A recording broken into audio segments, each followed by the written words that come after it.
Church Nerd congregation? It's me once again, Deacon Heath, and I'm back. So you know what that normally means. The Church Nerds, unfortunately, have another assignment. Well, it's not really unfortunately. Because you know what today is? It's Father's Day. And, we decided this year we're going to go ahead and let the women in our lives celebrate us as fathers and husbands. Because, I think we deserve it. We do a pretty good job. Black men don't cheat and such. That's what we do. As such, we're off doing our various things, being celebrated. Either we're being celebrated for being good fathers, or we're ourselves celebrating the fathers in our lives. So we can't be here with you, unfortunately, and we're kind of sad about it. However, you know how we do every time we're not here live. We have another great best of episode for you to check out. This year, we decided to go back to last year's episode, which was an amazing Father's Day show. We had our special guests, Bishop Baldwin and Bishop Pulliam, dropping wonderful nuggets about being a father in the kingdom and just being a father, great father overall.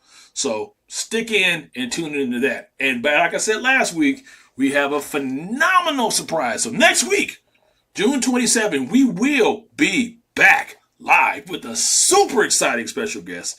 If it's not out already, you're going to find out soon. And if you already know, then you know what's going to go down. So stay connected to the Church Nerds. Subscribe to our YouTube. Subscribe to our Facebook. We got a lot of big things coming, especially this guest is coming. So you don't want to miss it. We'll be back to see you next week. We love you.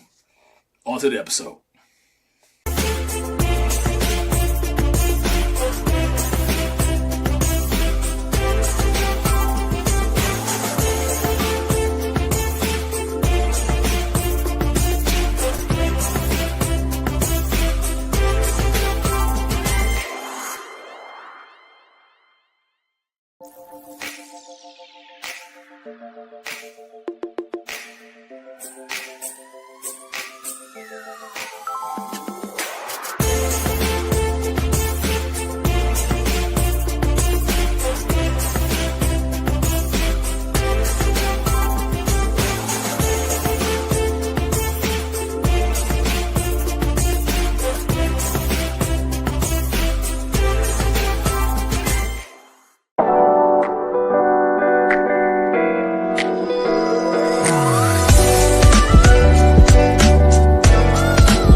What's going on, everybody, man? It is time for another Church Nerds episode. I got the crew on with me. We got Norman Heath, Father Dre, Pastor B, Gabe Jordan, Batman's cousin.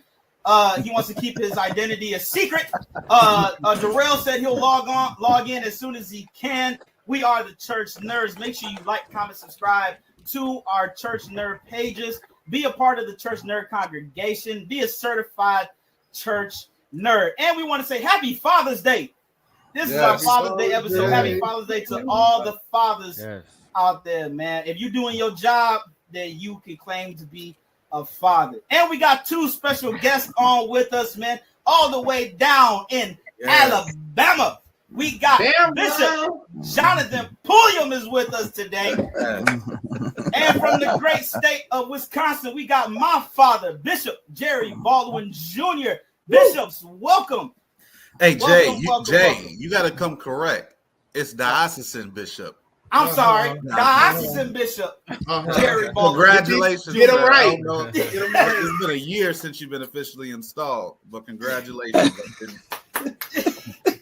You late. Has it? Hey, I'm just waking up. How long has it been since you've been officially installed? Because I did see last year. It's been at least 2 years. 2 years. Okay. That I take over from Bishop Moore. Yeah. Mm-hmm. Got you. Awesome. Bishop Pulliam, how about you? How long have I been diocesan bishop? Yes, sir. Since 2016. Oh. Mm-hmm. Yeah. So you've been asleep a long time. That nap was good. That nap was good, man. It's high time to wake out of sleep, Lord. Yeah. And for those that don't know, Batman's cousin, this is Elder Brandon Travis, the Illinois State Youth President. Yes, Yeah. sir. Like, is there more? My bad. As they say, I guess you came dripped out tonight. Is that what they say? Oh, there. Always, Bishop. You know, you got to represent the one true one. You know, the one wonder. Yes, Than sir. the hero that ever was, ever will be, ever lived. You know, he's just Okay. Wait, I don't see Jesus anywhere on your jacket. because Jesus is not imaginary. He's real. Come on, somebody. Okay. Okay, I'm sorry. I I forgot I was talking to the. I is your president. I apologize. Man, Even though he can't get nobody from his council to show up on this show. We thank everyone for being on. Listen, everyone in the live chat, man, we want you to shout out your fathers, man. Shout out your uncles, godfathers. Shout out to all the men that were father figures in your life, man. Shout out to all of them. Knowing me, I had great men in my life, men of God. I call Bishop Pulliam my uncle because him and my father go way back. So happy Father's Day to all of the bishops, pastors, and spiritual leaders all out there. But since we got the bishops on, one thing we gotta ask Bishop Baldwin and Bishop Pulliam, whenever we have a guest on the show, we gotta ask them what makes them a church nerd. What makes them nerdy? Okay, so Bishop Pulliam, man, what is something that you are nerdy about? We gotta ask. This is an official play. We always gotta ask whenever someone comes on. What is something that is nerdy? It could be when you were growing up. You got a favorite cartoon, book, whatever. What is something that makes you a nerd? Growing up, they everybody thought I was nerd square just because I lived at church. I lived at church. I could sleep at the church, you know, and so I was always called the nerd, the square, because even in church circles, because I just didn't do what everybody else. I was trying to really be saved, you know. I was trying, but yeah, growing up, they called me nerd or square all the time just because I went to church all the time. Bishop Baldwin? Yeah, I probably was a genuine nerd. I told you I was into all the comic book heroes. I was like Bishop Pulliam. I was in church all the time, but I was kind of a geek. I like to know how stuff worked, taking things apart and trying to understand, you know, how come this works this way. And by education, I became an engineer, a real pocket protector. So that's kind of my thing. I like puzzles. I play Sudoku for fun. So I relax playing Sudoku. So I play logic games. So I still can't play that game. So Sudoku is tragic. No, it's good. Man, he plays it all the time. I've seen him, man. My mind get twisted playing Sudoku. No, it's logic. It's logic. You got there's a logical pattern to every single board. Yep. You can do it. Okay, so in regards to things that are logical but think don't make sense, Gabe, why is your mug so big, man? And he said take naps. He said take naps. You see, protect, attack, take naps. Is that Goku? Grogu? Yeah. No, this is Grogu. Yeah. Grogu. Oh my goodness. Hey, y'all, Baby Grogu, as some people know him as Baby Yoda, that's from the Mandalorian series. Some people didn't know. All right. That lets you know my father is a Star Wars nerd because he's the one that got me and my sister hooked on Star Wars. So that's one thing we loved growing up. My parents, they always watch stuff with us when they rather be like Disney or some type of movie. Game of Thrones was huge. We talked about Game of Thrones in the Baldwin household. We're not going to include season 8. Season 8 was just a bust. But but we had fun growing up, man. That's premiering tonight, ain't ain't it? Saints watch Game of Thrones. I'm just Hell, man. Yeah, this is church nerds. All church nerds. Right, Bishop. Okay. Hey, Bishop. In case, a lot of people still don't understand why my parents let us watch Harry Potter. Some folks was like, them was witchcraft they was watching. But my parents let us watch. I said, if you can't watch Harry Potter, don't read Revelation. Oh, yeah. Wow. The other thing though is, as parents, you have to make sure your kids understand the world of make believe. Yeah. And also make sure they understand the real world of occult. and magnifying the devil. So, and you have to. I mean, I'd watched all that with my. I didn't. Now my kids, my son read the books. I watched the movies and yeah, we was with them though. Yeah, we were with them and make sure we could. Yeah, I'm watching it with them. Yeah. 100%. It was a good time, but today we got a real good episode, man. We're gonna be talking about fathers, fatherhood, even spiritual fathers, because it's the last of a dying breed. Fatherhood isn't promoted and pushed like it once was. You see a lot of single mother households, or they got the how can I say this? The independent agenda. Don't need no man. This and that. Yeah, okay. Dre will say it out there. Yeah, the feminists believe there should no man can control me and everything. But fatherhood is important, man. It's a big thing. But the first question I want to ask, Brian gone? He'll be back. But the first question that I want to ask to all the nerds and the bishops, man, what's your favorite thing about being a father? What's your favorite thing about being a dad? Bishop Baldwin, you want to go first, and we'll go around. What's your favorite thing about being a father? I enjoyed having a family. I think that God put something within men to want to have a family, to want to have something that's part of your legacy. My message this morning for Father's Day was the imaging of the father. And every father is looking for his offspring. He's looking for something in them, whether it's an eye color, whether it's a nose, whether it's some characteristics. And so I enjoyed being a father. I enjoyed, obviously it's helpful when you got a good wife that's working with you. But I enjoyed the challenge of being a father and grooming my children, raising them up. I like to see them grow. I like them to see what kind of person they're going to become. Encouraging them, seeing them being successful and succeeding, overcoming obstacles, and actually, again, being with God. I didn't say Jordan was my favorite either. So, but enjoy, because each one of them are unique. Each one of them are different, and I embrace. He's being very diplomatic right about that. He's being very. Hey, that's what every parent say, but they know the truth.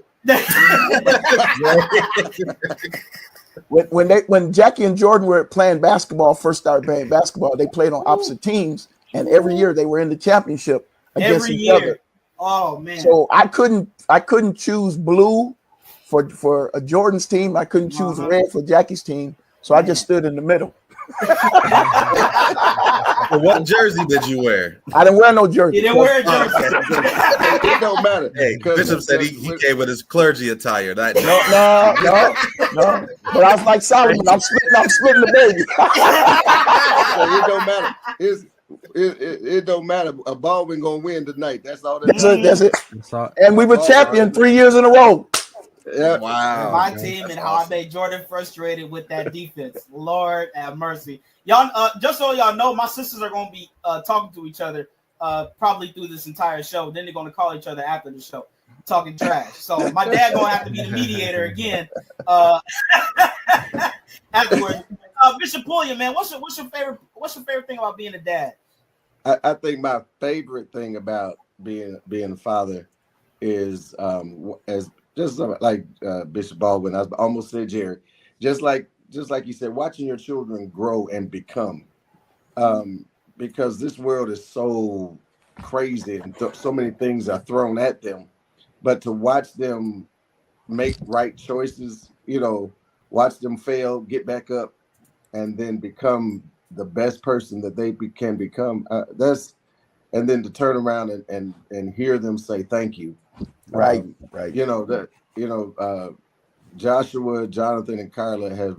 I tell anybody they have my heart. They have taught me so much. A lot of times I say this to any father: your children will teach you more than you realize. And a lot of times you think you're being the teacher, but the truth is, I learned a lot from my children. I mean, as they're growing, you don't know.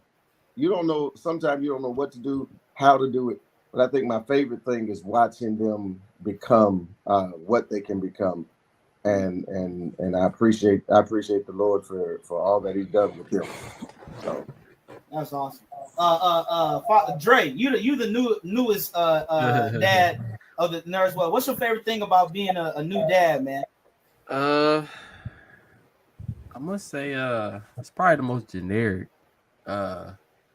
quality, but just watching them grow, watching Bella grow every day, and kind of see her development. It's pretty amazing, man. Kind of seeing her develop like either her mom or myself, which nobody's ready for another R&B, of course, but I'm gonna try to keep on the up and up with her mom. It's just beautiful, man. I love to seeing her every day, obviously. Yeah, it's just watching them grow up, develop, and seeing what they will become. Based off what you teach them, and what quality you give them. Of course, God being that first quality, it's definitely something I look forward to. I love it. Elder Travis. Probably, and I guess I'll be a little churchy, but probably, but it's real though. Probably in Batman, he gonna be churchy. Okay. I don't know about Batman. He was out there witnessing on the street. Stop your evil ways. Come on into the Bible says if you lay hand on the sick, they will recover, right? That's what he said. That's what Batman was doing. He laid a lot of hands. So, but probably one of the best things I could probably think of is the power to create, and pretty much along the lines that the bishops were saying. Even Dre, like you created, these children, these vessels, these people, and it's like when they come, you're happy for that moment you see them, but then it's like, oh, I got a responsibility, and now I kind of see how God feels when He births us or allows us to come. We are His responsibility to keep us, to guide us, to lead us. And then in that same venture, we do the same with our children. And just to know that I have the responsibility to make sure they know who God is and they grow up to be productive citizens in the world as well as the kingdom. But just the power to create, like me and my wife came together, we created that, that seed. So that's just amazing in itself. So and Brandon, you couldn't deny them three if you tried. No, Bishop. Hey, those your children. Those are yours, my children. As Bernie Mac said in life, I's the pappy. So, Norm, what's your favorite thing, man? You know what? So many things have been said that I would say. So, I mean, I would take a different tack. My kids showed me the crazy things that I say that I don't realize I say. Because they always say, you never know who's listening to you. And one day my son came, and he had said something. It was like, I'm like, where did he learn that? Oh, I said that. Maybe I shouldn't say that much. Again, it wasn't like horrible, but it was like, huh. So in other words, Norman's kids cuss now, I guess. Well, I mean, hey, come and on, everything. Let's get it together. His mom's the pastor, not him. His mom. That's funny. That's hilarious.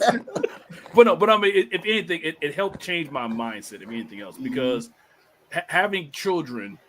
Having somebody that's responsible, that you're responsible for, that can't take care of themselves, that you have to take care of, it changes how you act, it changes how you operate, it changes how you move. Like when I was younger and I would be at the church all hours of the night, I can't do that because I have to be home with them, because the hours I spend at church, I'm missing at home with them. So you always have to change that step. So I think if anything, that is what I love. It helps kind of make me a better version of me. That's real good. Gabe? I just love having the opportunity to love my girls. And I think the biggest thing that has happened to me since I've had kids is I think I love the fact that I'm learning something new every day. And not even just about them, but also about our Savior as well. I think one of the biggest things I've learned is how much God is when it comes to being intentional and reflecting who he is with his creation. I think being a father that loves his girls on a very micro level is almost a reflection of how our creator loves us, right? When I look at my girls, no matter how much they, I love them, but every day isn't a good day, right? One day they might try to steal some cookies out the cookie jar, and I might have to correct them, but that doesn't stop me from loving them the way they should. And when I see that, I also see a reflection of how we are with our Savior. Shout out to all the girl dads out there too. Is it Gabe just graduated? Right. Oh, yeah. He went all deep. He had to go deeper than Brandon. Man. He had to go deeper than Brandon. It's always a competition. I don't know why. Shout out that was that sleepy brain, y'all. That was. That's all right, Gabe. I'll give you my autograph. It's okay. Pastor B, we're gonna let you go, but I know it's hard for a lot of girl dads to discipline their girls. Not me. I don't think Pastor B, go ahead. I have no problem.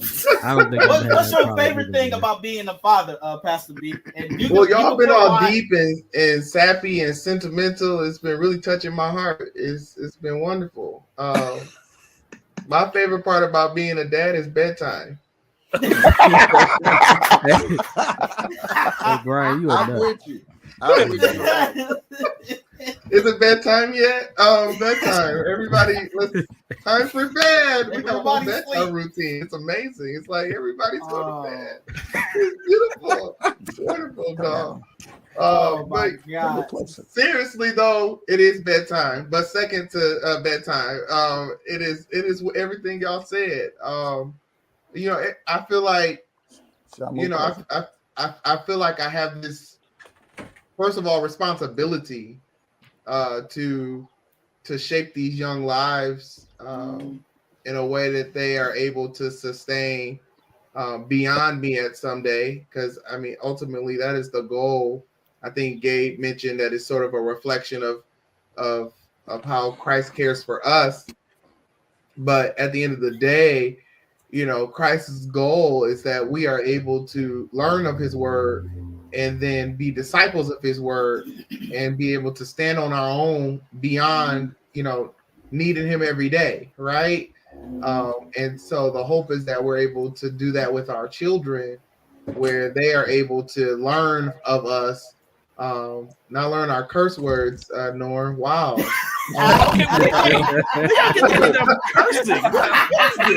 We gonna no, they're not gonna let you live that down. We're gonna have to call Bishop Gates. We got a conversation. We're gonna have it this weekend. Please don't call. I just got out the doghouse. I need y'all to. We gonna have to call him. I just saw him what day? Friday night. I'm gonna have to talk to him. That's wonderful for me. Are you still going, Pastor B? You got any more? Obviously, you said discipline your girls is easy. No, that's my favorite part about being a pastor. Yeah. What? You said father. You said father. He whooping the saints. Lord have mercy. He's sleeping. Brian said, "I love putting the saints on silent." I said, I love bedtime. I love putting the saints to bed. Time out. And he's been a pastor 2 weeks. Y'all don't get it. Naps help. Listen, if more people would take naps, we'll have a happier world. Oh man, that's good, and congratulations to you again, Pastor B. You weren't on last week because you was being officially installed. Congratulations on officially being installed as pastor of Soul Anchor Apostolic Church. Wonderful, wonderful. Y'all take note of his hair right now. It's black. It'll be great. Mark time. Let's see what it look like next week. Next year. I would say, go ahead, Bishop. No, go ahead. I was just gonna say, for me, being a father is, I agree with what everybody said. It's the responsibility. Now you have a miniature you. You know, some of your personality is in this offspring of yours. Now I see why my father was so frustrated with me when it came to dinner, because if I didn't like something, I was gonna be picky. Now my son, Levi, he's just as picky. If he don't like food, he's not gonna eat it. So it's the patience.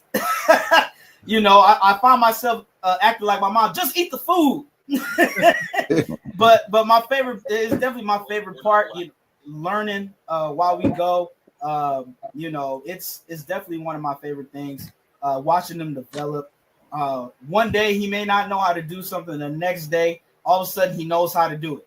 You know, it's definitely an amazing thing. Just the development. And for anybody that don't listen, being a dad is the best job in the world. I don't care what anybody say. Being a father is awesome. You know, shout out to all the men that's doing their job, because being a dad is awesome. And taking care of their business. It's definitely one of the best things. Excuse me, Jed. Apparently your sister is saying you were the problem child. Yes, apparently. Can we confirm this, Bishop Baldwin? I don't disagree. No comment. No comment. Bishop Baldwin being very diplomatic tonight. He doesn't have to comment. I'll comment for him on behalf of Bishop Baldwin. Yes. Hold on, Nora. Put my wife's comment up. This is something I got from my father. So the story is. Whoa! What you say?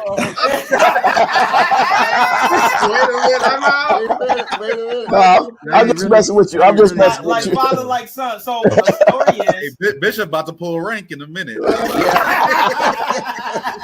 Come talk to me backstage. we about to mute the moderator. I just some things I just got from my dad. My mom, God rest her soul. She just, the older I got, she said, "You starting to act just like your father." Over, and then my grandmother said, "I got little bits of my grandfather." So it just goes down the line. You know, you get something from your father. It's the watching. You know, like Norm said, you know, your kid, you know, someone's always watching you, and your kids are definitely always watching you. You know, they watch what you say, they watch how you respond. You know, they watch how you treat their mother, you know, your wife. You know, that's the most important thing, you know, and I believe that the reason why some of these young men coming up, you know, they don't know how to treat women is because maybe they didn't have no father figure in the household, or, you know, maybe the dad, you know, mistreated the wife, or what, you know. So that's the most important thing, is someone's always watching you. And that's the most important thing, man. Someone's always watching you, you know. So that kind of goes into, you know, the next question that I have, you know, the importance of fathers, the importance of fatherhood. You know, why does Brian keep going in and out? Jesus, is he losing internet connection? I don't know. No, he's continuously falling asleep. But Bishop Baldwin, can you elaborate? You know, what's the importance of fatherhood? You know, why is fatherhood so important when it comes to both young men and young women growing up in a household? What we have to realize, and again, I shared it this morning, is that fathers are supposed to be in the image of God. He's the ultimate father, and fathers have been enabled by God. I know we say that the women create life. I know we say that, but the Bible says the seed is where the life is, and the seed comes from the man. And so then you're required to nurture it, protect it, provide for it.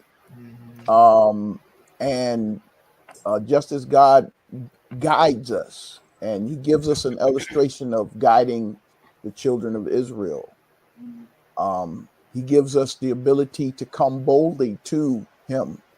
And I think the success as a father is when your children have the freedom to come boldly to you and ask what their need is without shame, without reservation.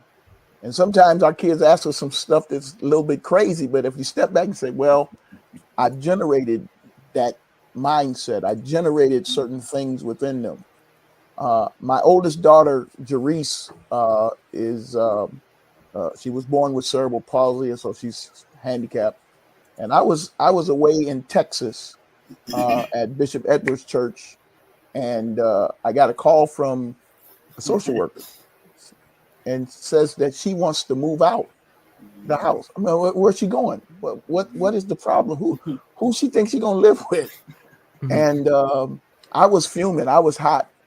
And the lady said, well, if she was a normal 22-year-old, if they wanted to move out, you wouldn't be able to stop them, would you? I thought about that.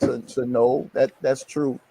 So I still had some issues with it. And finally, my good friend, Bishop Harry Wilson in Chicago, I was ranting and raving at him one day in his office, and I'm supposed to preach for him. And he was looking at me real calm, a little bit like Norm is looking right now.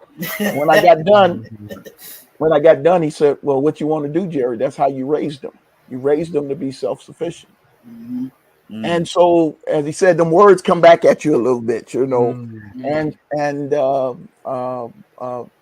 that's what you really want to see. You want your kids to be self-reliant, and while you want to guide them and protect them all the time, at some point there's a time that you have to let them step out and be on their own. And it's a frightening thing when you're a father for that to happen, because you want the best for your children at all times, but at some point you have to know that it's time to let go.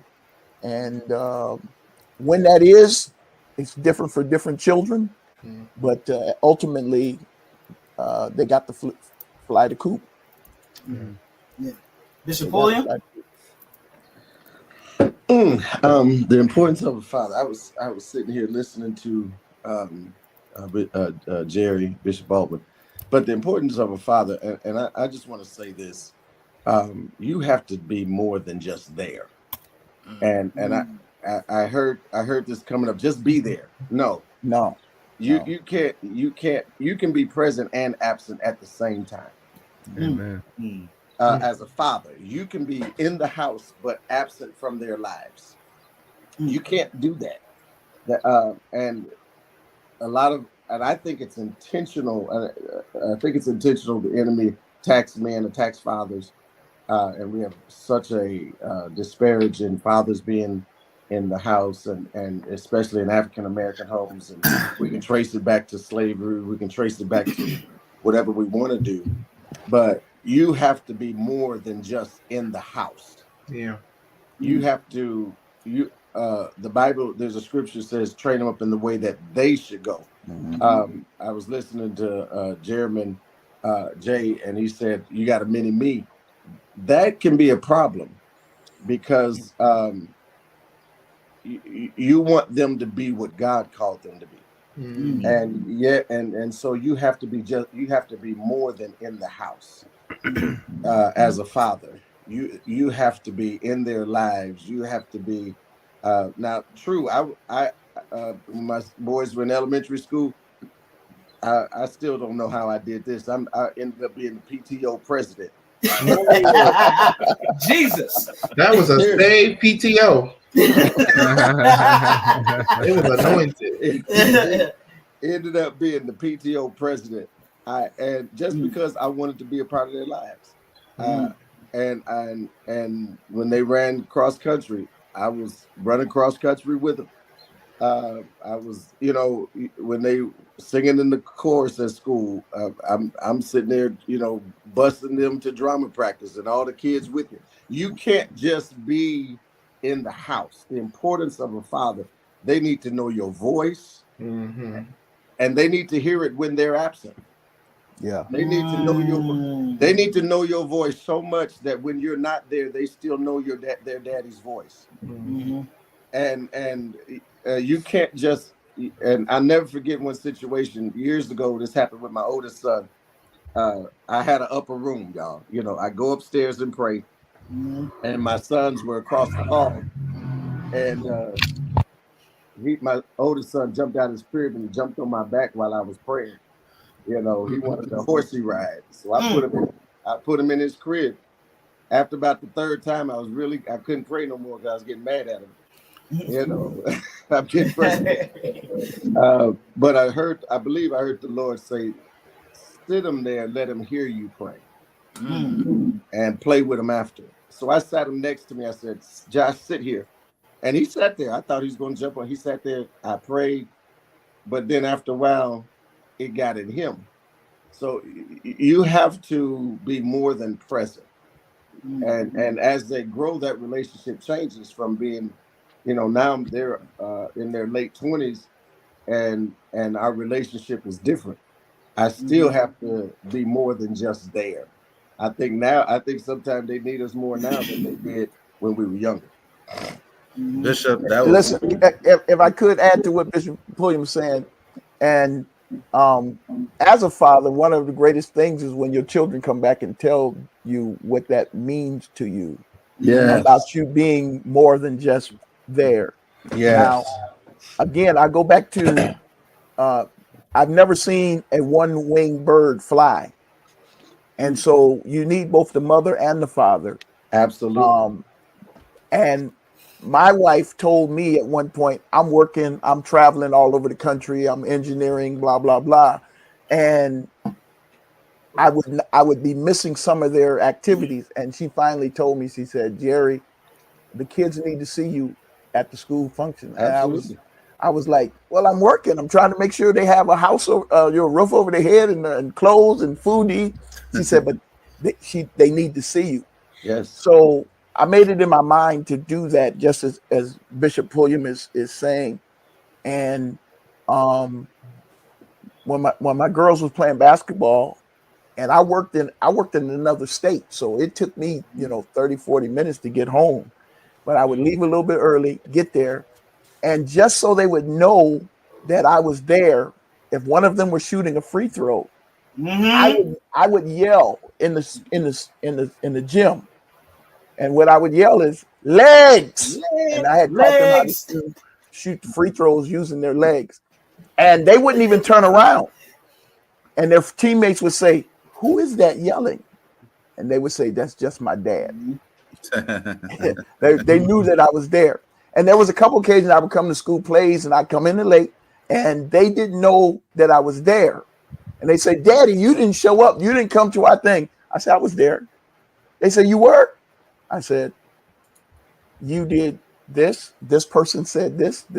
They say, you was there. You was there. So to what Bishop Pulliam is saying, that's part of being a dad, is more than just being in the house.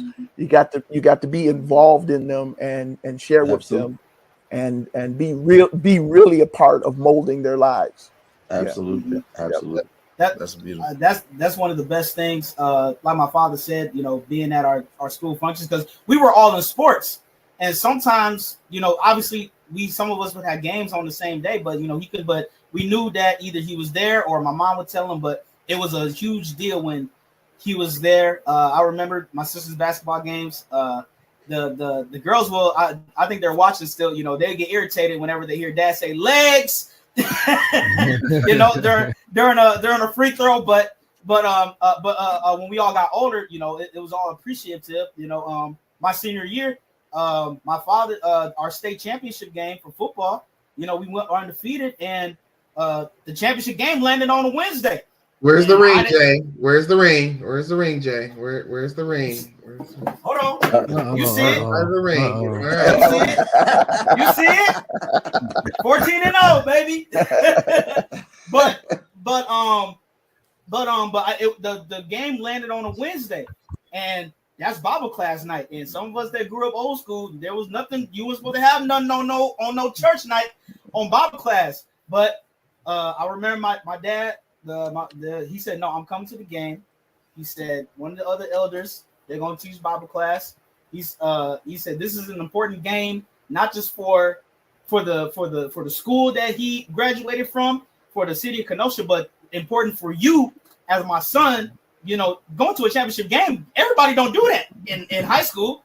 You know, so he was there. He was excited. Now, obviously, Darrell's not on, but my mom was a huge football fan. I could hear her from the stands, but I know my dad was watching right next to her and everything. But that's one of the biggest impacts is that, you know, he took time off, knowing that he's a pastor, but he was a father first. You know, and Bishop Pulliam, watch this. You said they got to know your voice. Yes, sir. Jay, Mufasa. Say it again. Mufasa. Mufasa. Hey, y'all. So everybody knows Lion King is my favorite movie of all time. Oh man. My father, he'll come in. He said Mufasa, and rock the whole house. And when Jackie's still quick-witted and smart mouth now. She said, but Mufasa died. But I told her, but he still had impact through that whole movie though. So it didn't mean anything. But that's one of the best things, have you guys? That's a family joke that we have. Family joke, yeah. When they would get in trouble, their mom would say, "I need some bass," and I go in and say, "Mufasa." That means everybody calm down. That's all right. So Bishop Pulliam, I got a question, and then Bishop Baldwin, if you could answer it as well. How, because you guys did a wonderful job explaining like what a father does, like what is a father and how the father has to be present. What does someone do when they desire to be a father, but they did not necessarily, they're not like us, they did not have that model or that manuscript to come from? You know what? That is a great question. That's a great question, because sometimes you grow up and you think your house is normal, and you think that's what everybody else has, and you realize this is not normal. You have to, and I was getting ready to say something earlier. You have to connect yourself with people. One of the things I did, actually, the year my second son was born, the year Jonathon was born, I volunteered for Big Brothers and Big Sisters. And this young man, his father he didn't really know his father well. And he's still connected to my family today. He's a father. He's married. I married him. And so you have to, if you don't have that person in your life, find somebody that can become that person in your life. And if you see if you are a good father and you see somebody, become that for somebody else. Become a mentor for somebody else. Because if you change their life, you're not just changing their life, you're affecting everybody they're connected to. And so, and sometimes you think, well, I'll just, take this one person or whatever. But if you can change that one person or affect that one person's life, you're affecting how they raise their children. You're affecting how they treat women. You're affecting, you're changing a generation. And then that generation is going to learn, just because if this person say, and it's, we all on this call and everybody's listening know somebody that grew up without a father in the household. But you connect yourself with somebody that you can learn from. You have to do it. You have to do it. And I think that's so pivotal, Bishop, because the truth of the matter is we're living in a society, whether it be it by media, TV, whatever, that is continuously pushing the father out the picture. you know, whether it be even the government, like there are certain things, if you're low income, certain benefits that just cannot have unless the father is absent or not in the picture. Right. And I think that's a big thing because you have, like you said, you have people who want to be fathers, but because of the society we live in, and not just putting blame on, you know, society, some of the choices at large are because of us, but because of that, you have people who are wanting to be fathers, but they just don't know how. And I think what you said, Bishop, is so true. The importance of finding a mentor is pivotal, a godly mentor, for sure. Absolutely. I'm gonna be honest. I grew up. My father's in the house. I'm the youngest male of. I got 4 older brothers, and when I had my oldest son Josh, I did not know how to be a father. Let's just be honest about it. It was one of the scariest moments of my life. I think Brandon said it. I got to be responsible for this life, and so you know, you can grow up in a home with a father, and still it's the most challenging thing to be a father. So you have to find somebody that you can mentor. The Bible talks about behold the upright, mark the perfect man. Find somebody that can train you and help you through challenges. Yeah. Bishop Baldwin, did you want to add to that? That's beautiful. Yeah, I wholeheartedly subscribe to what Bishop Pulliam is saying. The other thing is that historically, men socialize different than women do, and men that's why fraternities are so important, because we learn behaviors together. We reinforce those behaviors. What is it to be a man? What is it to be manly?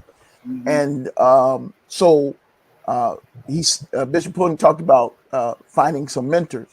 I submit to you young brothers that you all are mentors even right now. Absolutely. Because in the church, or in society as a whole, not just in the church, but in society as a whole, there are so many that don't have a father. And if you can show them the characteristics of a father, you will impact them in such a great way. And I'm sure that Pastor Evans, Bishop, and myself, we have people that look at us as fathers, and we didn't necessarily intend for them to look at us as fathers, but we carried ourselves in that manner, and they gravitated to it. They gravitated because they needed it, whether it was a young man, whether even young ladies, they needed that.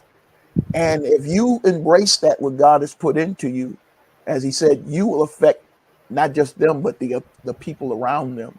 You will affect another generation for the positive, for what you've done. I used to get mad when people come over to my house or to my father, and they said, calling him dad. That ain't your dad. But they needed it, and when I matured, it didn't bother me as much, because they looked at him as their father, and they took his advice. Some of them, you know. I think that's one of the toughest things about being a PK, Bishop, is having to share your father with others who aren't in the household. You know, that I think that's one of the toughest things. You know, because us as PKs, we know the backstories of things being done and stuff. So that's one of the toughest things, is having to share your. But the father has to be careful about that, because he cannot neglect his own children. Right. He has to help them understand the value of helping other people, but he cannot neglect his own children. That's a balance there. Yeah. Can I jump on that for a minute? Just go ahead, Bishop. Go ahead. Because we got some young pastors on here, and some that want to be pastors, and some that may be one day. I'll never forget going to the airport. Tracy was taking me to the airport and then going to drop Carla off at school. And Carla says, "Hey, Dad." She said, "I love you." She said one thing to me. She said, "You're going to the airport too much. I'll see you later." Mm. And I said, "Oh Jesus!" I thought about I thought about. She said, "Daddy, you going to the airport too much." Too much. And I thought about that whole flight, the whole time I was gone. That was the last thing she said to me. I've never forgotten that. Wow. And I never forgotten that. That was hard. But I'll say this to you: the church is God's bride. It's not your bride. Amen. It's not your bride. He's holding you accountable for your family. Wow. Woo. That's good, Say Bishop. it again, That's good. Bishop. And so he's holding us accountable for our family. Wow. Wow. And we grew up with a culture that really, if we looked at it sometime, was detrimental to many of pastors' families, because we created a culture that put him in the middle of their family and the church family, not fully understanding that the church is God's bride, and he's holding me responsible for my family, and he's responsible for his. And so I think that we've got to understand that. That's good. This morning's go ahead, Brian. Go ahead. This morning's Sunday school lesson was deep. Talking about empowered servant. My wife had a question too earlier. Yes, I want to get back to that question too. But to the point of Bishop Pulliam, that scripture text talked about in Romans 15, that scripture text talked about the importance of us realizing that at the end of the day, we are only servants to the extent of what God has empowered us.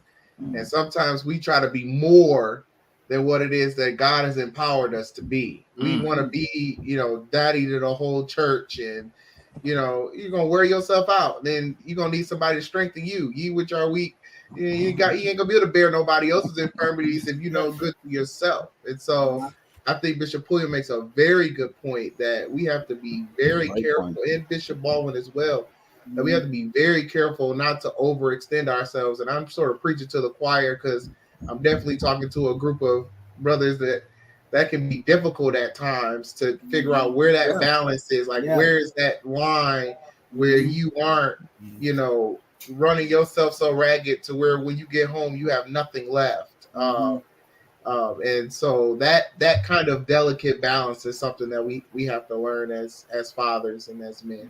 Yeah, well, my wife helped me find that line one day. I'm sure. I never forgot it. I'm sure. Never forgot it. I came to the house and I was done. I was done, man. She looked at me. She said, "Norman, I need you to live. So you got to figure this out." And I said, "Whoo." The wise will get you together. I quickly figured that out. Live.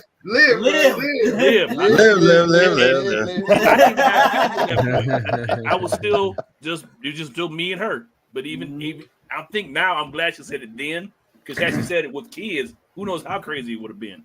So she really got me together. But I did want to go back to Jade's question. Yes, very, very, really, really good question. Can a man be a friend to another man if they know they don't want to be a father to their kids? We're gonna have the bishops answer. I would say this, just as I said that men learn from other men in the fraternity. If you don't comport yourself to the fraternity, we have ways of letting you know that you're not where you're supposed to be. We don't have to be cruel with it. We don't have to be, but we let you know that, look, you're not following through with what you're supposed to be. And it is cruel to have a friend that you know is not coming up to the measure they're supposed to be, and it's important to you. I'm not going to be a friend to a wife beater. or a child abuser. Right. That's not acceptable. Mhm. And if you're not wanting to be a father to your children, and I hope you understand what I mean by that. He doesn't want to put the time in, doesn't want to be there and available for them. Yeah. Then if you trying to be a friend to me, I'm gonna have to put that bug in your ear and say, man, what's going on? What gives? Right. This you know, you Something not adding don't up. treat your children that way. You don't treat your wife that way because Mhm. in this fraternity that I am, the brethren that I run with, we don't do stuff like that. Mhm. And it's that big word accountability that a lot of people Absolutely. are afraid of. Right. But at the end of the day, we have to hold one another accountable to what's right. And you know, when you just talk about friendship, to Jade's question specifically talking about friendship, I think we have to start by defining that term friend, because I think Yes, I'm about to say that. oftentimes we just throw, I was Friend even around. talking to my son the other day, there's a whole bunch of kids on this block that we live on, and he's constantly coming home, Daddy, I got a new friend. Daddy, I got a new friend. Daddy, I got a new friend. And at some point I said, whoa, son, all these people ain't your friends. Right. Everybody can't be your friend. We need to let's have a conversation and define what it means for someone to be a friend first. Now I'm gonna be honest. Take yourself some hurt. I don't. We can't be friends if we can't correct one another. Right. Yeah. Mhm. Iron sharpeneth iron. If you get an attitude when I'm genuinely trying to say, hey, what's going on here, then we're not friends. We're not friends. We're not We're Yeah, not friends. I lost a And- lot of friends being up front would have been real. I can't believe that, Drake.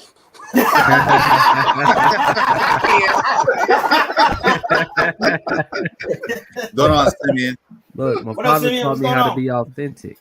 Yeah. So, you That is true. I mean, one of the gotta be lessons I authentic. learned from my uncle, he said everybody that's smiling in your face ain't your friend.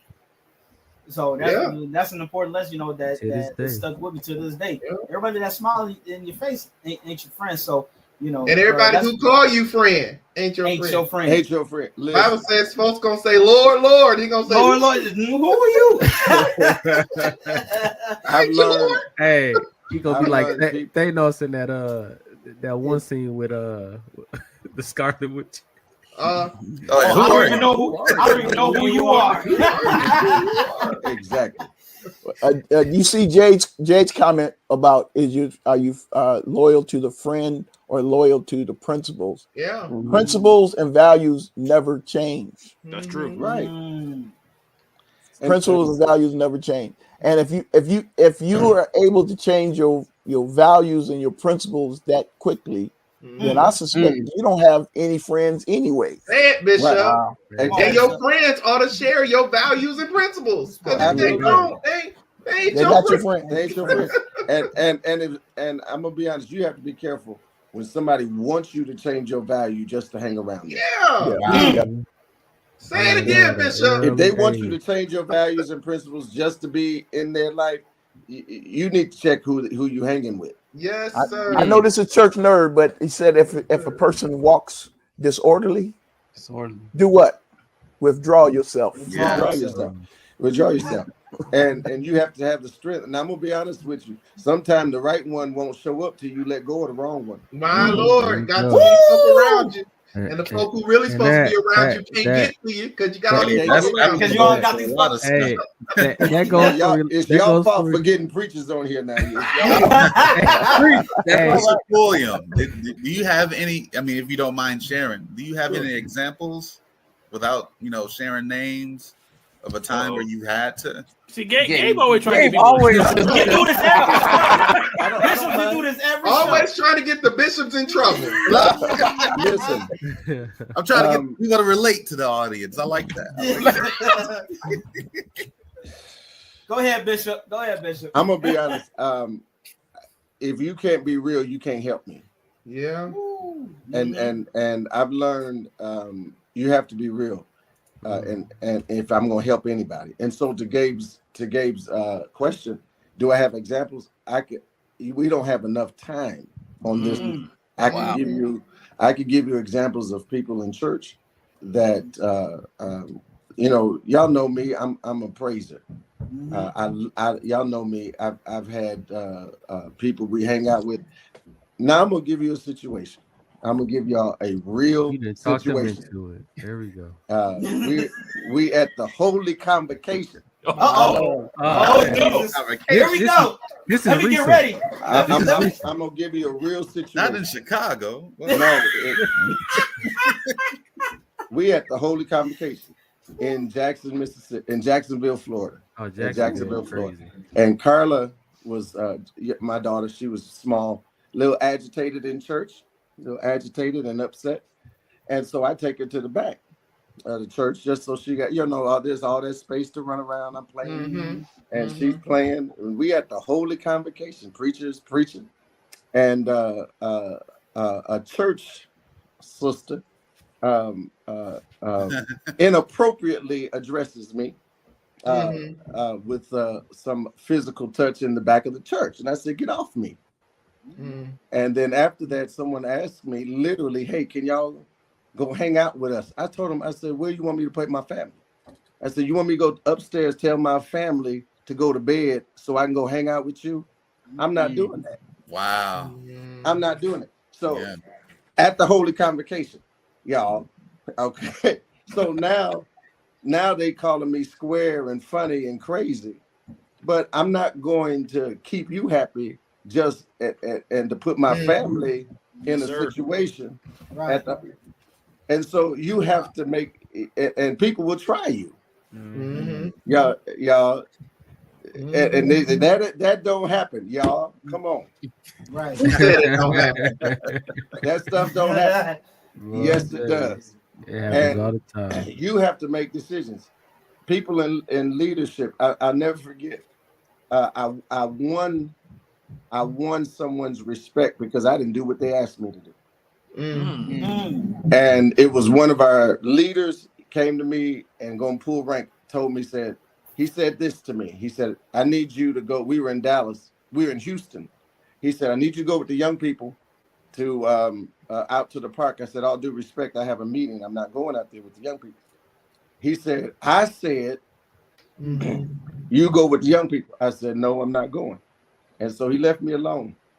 Then he calls me later to preach a revival. I said, "No, I'm not preaching your revival. I've got to go with my son on a field trip." He said, "Tell your son you a preacher, and you need to, and you need to come, Lord, and you need to come preach." I said, "I've already committed to my son, that I'm going with him on this trip. I'm not coming with you." All due respect, I'm not going to disappoint my son to preach a message. I'm not going to do that. And so it upset him. But I went with my son. Now, about 10 years later, he calls me back. I go to this meeting and he said, "Wait a minute, is this your son?" I said, "Yes." He said, he told my son, he said, "I have the utmost respect for your dad."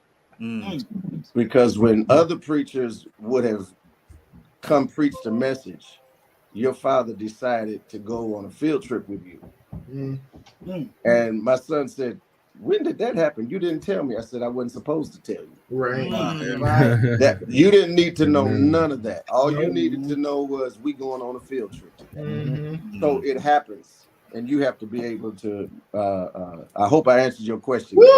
Absolutely, Bishop. You gave all the tea. I don't know. I don't know, Bishop Pulliam. You may have to be a honorary speaker at the national convention and preach that. that to the whole body. To the whole body. My Listen, Lord. but Bishop, you talking about spiritual wise. We're on the natural fathers, but can we talk about, a little bit about having spiritual fathers? Spirit, pastors that you look up to. It doesn't necessarily even have to be a pastor. It could be a deacon or somebody that you find to be a father figure. So Bishop Baldwin, can you talk about having spiritual fathers? Have a pastor having a spiritual leader that's older and wiser, that they can lean on as well. I think that is important, again, to have someone that that you can go to. The Bible tells us in the multitude of counselors there's safety. And you got to have the proper kind of mentor. You can't choose your natural father, but you can choose a spiritual father. And you know what characteristics you're looking at and what is admirable to you. So I've been blessed. I grew up in the Illinois State Council, and I call them my uncles, but my father had great men that he associated with, from Bishop Bell, Bishop Price, Bishop Wright, Bishop Bellamy, District Elder James Robinson, and others. There were others in that council that he was friends with. And the last remaining one is my current pastor and spiritual father, and that's Bishop J.E. Moore. He has watched me grow up. He entrusted me. And I'm gonna tell you something. As a father, fathers sometimes test you to see if you're gonna do what you say. I remember when I was about 18, 19 years old. Brandon, I don't even know if you was born then, but this was back on Clay Street. Oh no! Oh yeah, no, this is back on Clay Street. I was born in the transition from Clay Street to So he allowed me to paint his Saab. Remember, he used to have Saab cars. Yeah, and he let and me Volvos. Yeah. He would paint. He let me. I worked at for a fire truck manufacturer, and one of the guys that painted the fire trucks painted cars on the side.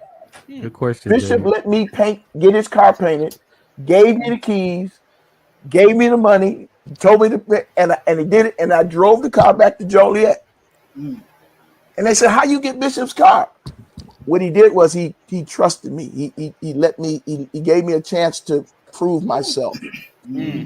Now he's mentored me through my ministry after my dad was dead, after Bishop Wright was gone, Bishop Bell's gone. He has mentored me, and even now he still mentors me. I don't have no problem calling him up, and I call him Pop. I said, "Pop, such and such is such a case. How you think I should handle it? I think I should try it this way. What you think?" And if he says it's okay, now I'm gonna tell you something. He also will bust me out. And as a father, you got to be willing to accept that. One thing he told me one time, something was going on. He called me up. And I thought it was strange. He called me. Normally I'm calling him. He called me, and he told me, "Leave it alone." I can't share all of the conversation. He said, "Leave it alone." I said, but he said, "Leave it alone." I said, but he said, "Leave it alone." Oh, his voice got deeper. Okay. I said, "Yes, sir." I said, "Yes, sir." And I left it alone. Yeah. Wow. You know, Bishop Spiritual father said it. I shut up. Oh, it's done. Okay, fine. Last week in the installation services, Bishop Gates spoke, and he made a statement that is impactful. It was very impactful to me as it relates to just his relationship with his spiritual father. And he comically went through the whole motion of having somebody call Bishop Nelson and say, I call you every week. I think that painted a picture for me in a few different ways. It reminded me that I always say this: every pastor needs a pastor, but since we're talking in terms of spiritual fathers, like, it reminded me that it's okay to need somebody else and to get somebody else's advice and opinion, especially someone who you respect their opinion, you value their voice, and you view them as a spiritual father. That's the first thing it showed me. And then the other thing it showed me is that fatherhood, especially as it relates to even natural fathers, is about communication. It's about not just communicating just to communicate, but it's about routine, what may seem mundane sometimes, communication. this, you know, he said every week. I call him every week. And in my mind, I'm like, every week? Like, I don't want to talk on the phone that much to nobody. But my wife, I barely, you know, I love my wife. It's like, I'm on the phone, it's like we can talk about this in person, or we can talk about this whenever we see each other. Like, get off my phone. Like, I hate these phones. Like, stop calling me. Don't talk to me. But the thought process of talking to somebody on the phone like that was crazy to me. But again, it brought this whole thought process to me of the importance of communication, the importance of just making that time to engage with somebody on a routine basis is important. Now, hold on, Gabe. First of all, we want to acknowledge Darrell. Welcome to the room. Oh, welcome. Thank you. Welcome, What's going on, Darrell. We're glad everybody? that you can hop on with us.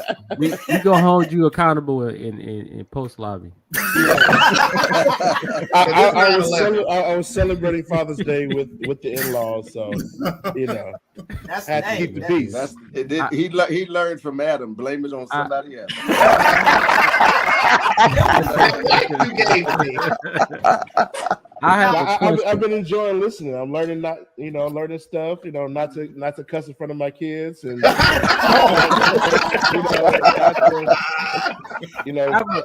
Brian over here putting his constituents on nap times. And come on, go ahead, Drake. I have a question. I've been pretty quiet the whole episode. I just wanted to let everybody get now, all Bishops, we get ready to prepare you. Professionalism out the way. Wait, hold on, Drake. Bishops, we're gonna let you know, and everybody that's part of the congregation know. We are not responsible. We are not responsible for whatever. Do not listen to them. Go ahead, I ask genuinely authentic questions that nobody else wants to ask. Just remember who asked this question Hear and me who his out. father Hear is. me out. Yeah, you know who his father is. Hear me Y'all's out. colleague. The first question is, do The y'all first? allow? I got two. Oh, okay. The first question. He's been is, holding this. Go ahead. Do y'all allow saints? We talking about saints outside of your children to call you daddy? Oh, Lord have mercy. Oh, here we go. We're going down this rabbit hole. We going down this hole. I thought we already did this, Drake. Nah, we already did this rabbit hole. I have allowed them to.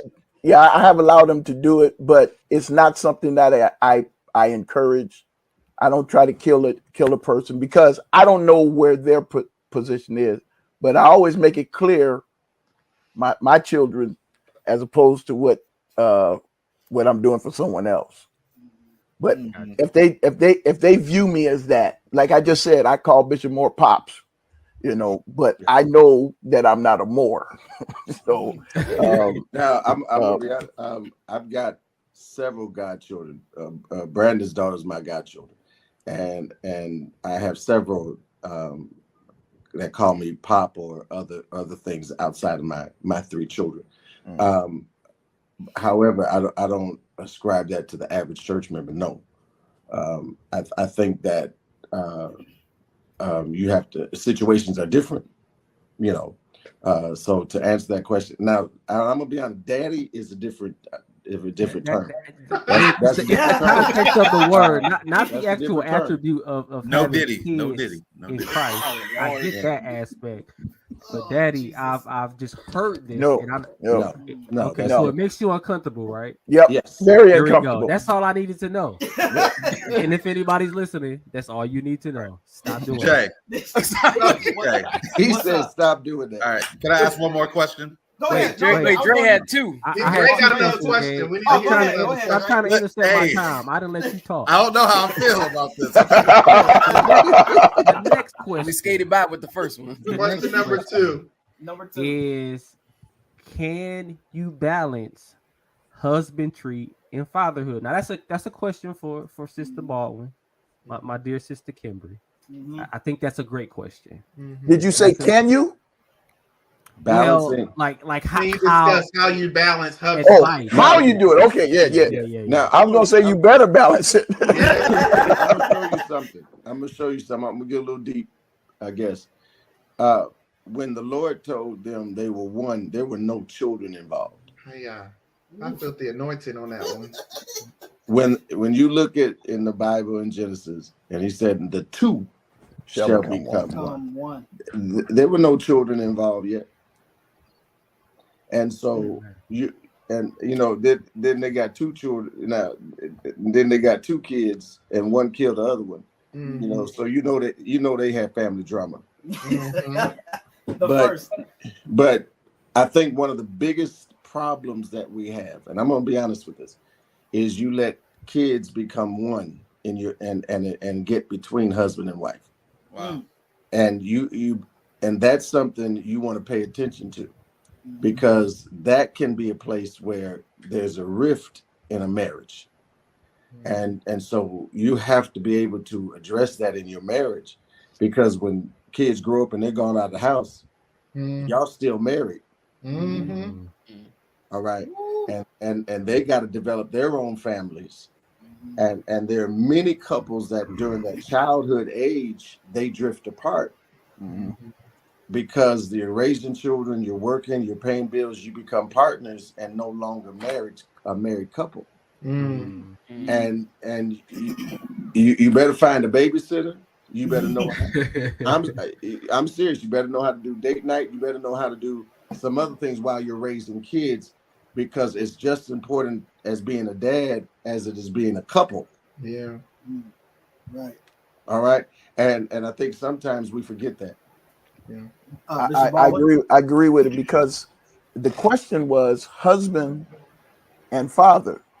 That's two separate roles. Absolutely. That's two separate roles that you have to play. And your children at some point is going to leave you. It's not if, it's a matter of when. When. Your wife, if you're still according to apostolic thoughts, you're supposed to until death do you part. And so you have to build, as Bishop Pulliam said, that's where you have to keep that. And truth be told, one of the worst whippings that I ever got. I know that's not politically correct. One of the worst whippings I ever got was when I tried to get between my mother and my father. Ooh, you tried it, huh? I tried. And let me explain how simple it was.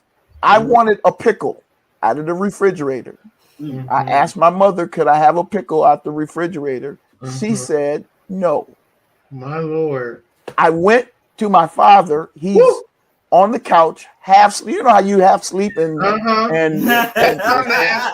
asked him, and he was like, yeah, boy, get on out of here. Go. So I went and got the pickle because Daddy said I could have the pickle. Oh, Jesus. My mother came in while I'm enjoying my pickle, and she said, I told you couldn't have that. And I, with my dumb self, Dre, I said, but Daddy said I could. Oh, not but Daddy. Oh, Jesus. So she goes and she says, I'm a junior. She says, Jerry, I told that boy he couldn't have one. You would have thought that somebody stuck him with a pin for how fast he woke up and came off that couch. He asked me two questions. Did your mother say you could not have that pickle? Yes, sir. Did you come and ask me for the pickle? Yes, sir. That was all she wrote. Amen. That was all she wrote. Amen. So it was important that I understood that. Another thing that he did was, and again, these are examples, right? Yeah. Another thing he did, there's 7 of us, and when we were small, I'm the oldest. When on Saturdays, if she was working at the house, he would give her money and send her away, and he'd say, go shopping. Don't buy nothing for anybody but yourself. Spend time alone. Get away from the kids. I got them. And so he was doing that as a husband to make sure that she was taken care of from his husband's side. But he was at home with us as the father. So that's why I'm saying these are two separate roles that you have to play. And you have to be intentional about that. As the Bishop Pulliam said, there has to be some date nights. There have to be babysitters. You have to, They may have to go over to grandma's house. They may have to go to auntie's house.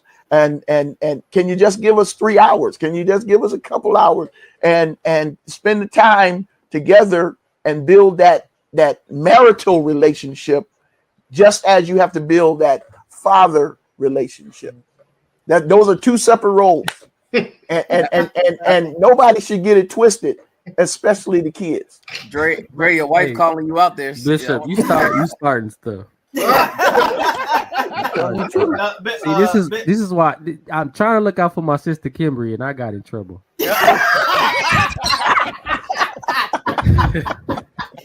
Bishop, and the other thing is the one part that I learned from you is don't lie on the wife, because it go from into giving money. It go from so your mother lying, and then it's the lessons that are taught. I don't know what you're talking about. Oh, now you don't know what you're talking about. Okay. But I won't tell the story. But there was a situation where my father had to get on my head because I disrespected the women in the house, and as a father, he had to teach me a lesson and say men protect women. He said, especially when women in our family, we don't treat them any type of way. So you didn't tell him about going down the stairs head first. Well, since you said stairs, I'm gonna tell the story now. Remember, we on Mark Zuckerberg's internet. It's nothing bad, but he had to get on my head. I had talked back to my mother. I talked back to my mother, and all of us, when you get to that 15, 16-year-old stage, testosterone is high. You smelling yourself. You're smelling yourself. The bishop pushed you down the stairs, Jay. Hey, this is a safe place, brother. He didn't push me down the stairs. Jackie said send her a private message if you want to know what he's. He didn't push me down the stairs, but as a father, he had to remind me of who the authority is in this household. Yeah. So I gave you first shot. No, hold on, I'm gonna get there. So Jordan really was a movie. I'm thinking bad, furniture in there. All of a sudden, I think I didn't see it coming.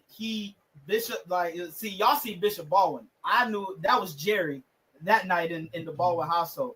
All of a sudden, I'm in the air. I don't know what happened. He got me, and I'm being dragged down the stairs through the kitchen into the basement. Mm-hmm. And I'm thinking, he didn't want no witnesses. He didn't want we going to the basement on this one. We don't want no witnesses. And what happened was he looked me dead and right in my eye. He said, "You think you a man? Throw the first punch." And I said, "I'm good." Listen, that drag down the stairs was enough for me. But the one thing the one thing I remember him saying straight to my face was, "Don't you ever disrespect my wife again." It wasn't your mother. It wasn't mom. It was, "Don't you ever disrespect my." But that taught me that it's wife first and then mother. Wow. So I learned, but then the next week he said, "Son, I wasn't really mad at you. I just had to teach you a little." You what do you mean you weren't mad? You had your eyes They said, "Tell that to these rug burns." Now that should taught you another lesson, that he really didn't want to do that. No, he didn't. But it's lessons like that, because he told me later on that there was something he did that my grandfather got on him, and I reminded him of what he did, and then he just couldn't do it. So because sometimes Brandon, you say, get your wife, Brandon, get your wife. And there were just some things that he said he got mad at us, but he didn't whoop us for it. Y'all know the Tom and Jerry is you ain't my baby. We downstairs watching Tom and Jerry having a good time singing it. He come out and say, "What y'all singing down there?" But then he tell us no, I did the same thing when I was a kid. And my father, Bishop Baldwin Sr., that was a song back in the day that they had that, wasn't spiritual. But it's lessons like those, you don't ever want to whoop out of anger, So that's one of the best lessons that that I learned from him. You know, I so guess I guess we all learned a lesson today that you were the problem. I already told y'all in the beginning. Hey, Bishop went from Bruce Banner to the Incredible Hulk in 3.5 seconds. All right. Final question for me, Bishop Pulliam and Bishop Baldwin, because I know you guys probably got to get out of here. How do you, when I look at both of you guys had the privilege, just like a lot of us, to have not only your father be your natural father, but your spiritual father at the same time. Mm-hmm. Going forward, what do you say to those PKs who are bishops or pastors now? What do you say to them in regards of making sure you tread that balance of fatherhood and being a spiritual father at the same time, and not letting one outweigh each other? I think that Paul recommends that we be an example to the believer. And as I said, being a father, even being a husband, is a serious responsibility. And when things are serious, you approach it that way. There's a degree of carefulness that you have. I think that those men that I looked up to, obviously my natural dad, but even those that I look at as spiritual fathers, they take that responsibility very serious. It's not something that is an also ran. And I take what I'm doing in the body of Christ, what I'm doing with my family, as very serious. Sometimes they bring me stuff and they don't know it, but I'm praying, Lord, what should I say? How should I answer this? How should I deal with this? Because I want to do it right. I want to see the right results. It's not something that I take lightly and cast it away. So it's to me, again, it's very important. It's very important, and I seek God's guidance. Bishop Pulliam mentioned the prayer. I suggest all of us, and I believe we do, all of us maintain a healthy prayer life and continue to seek the Lord on these things, and consult with people that have a little bit more experience than you, have been around the corner a couple times, have seen some things, because they become a valuable resource to you, to provide what you need. So, I'm going to have to say this and be very transparent. As coming up, there was something in me, and I didn't even realize then what God was doing, to a point where actually Bishop Moore is my pastor today. And that was not an easy transition that I had to make. And I mean, it was not easy, but it had to happen. And so I respect my father, have the utmost respect for him. But Bishop Moore is my pastor, and he could tell you I probably called him 3 or 4 times every week, because I understand we all need guidance. I don't care how old you get, you need guidance. But when it came to that, up until that point, if whatever my father said, that was it. And I'll say this.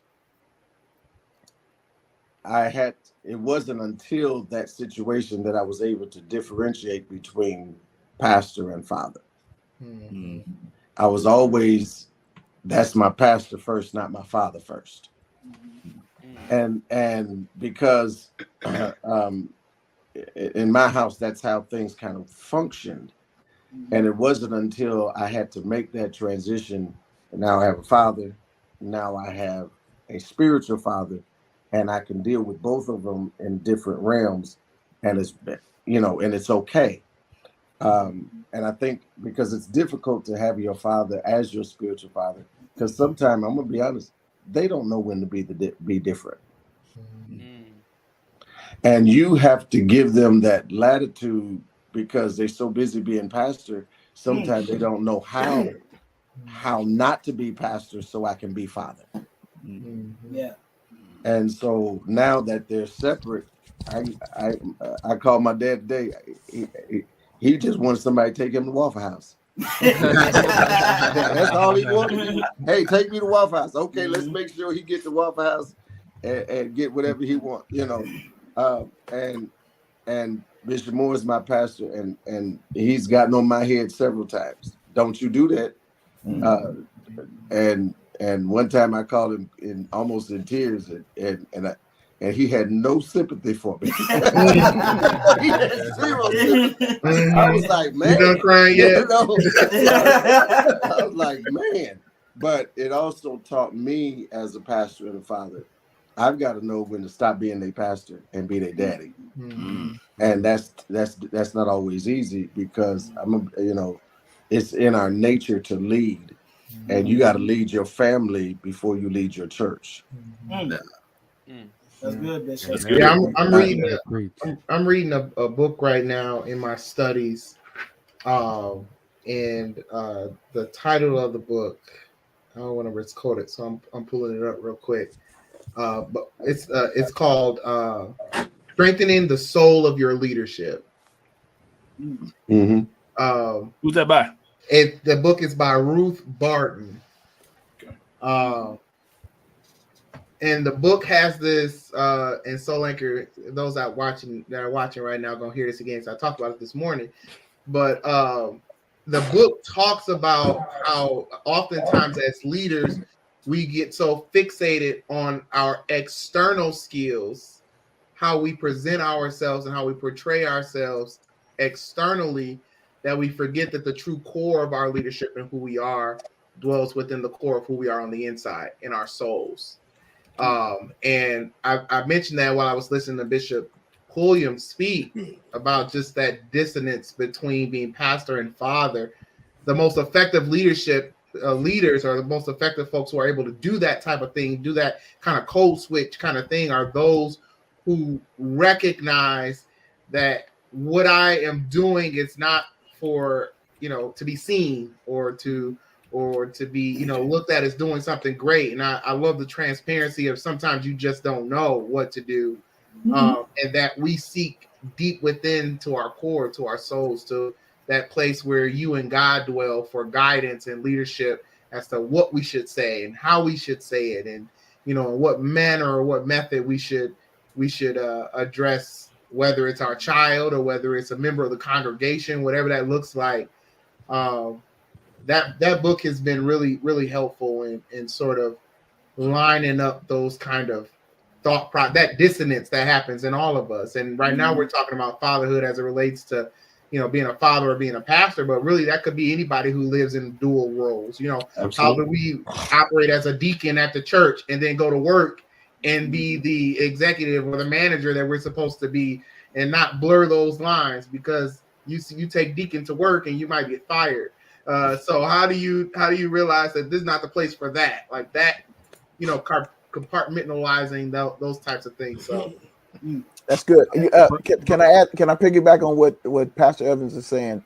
In my family, in my immediate, with my siblings, in my mother, what we practice, and I also practice with my children, is when it becomes close to blurring those lines, we'll say, I'm coming to you not as a member, I'm coming to you as a family. And then sometimes they say, I'm not coming to you as the family member, I'm coming to you as the saint. So that kind of helps keep some of that, those lines from being blurred.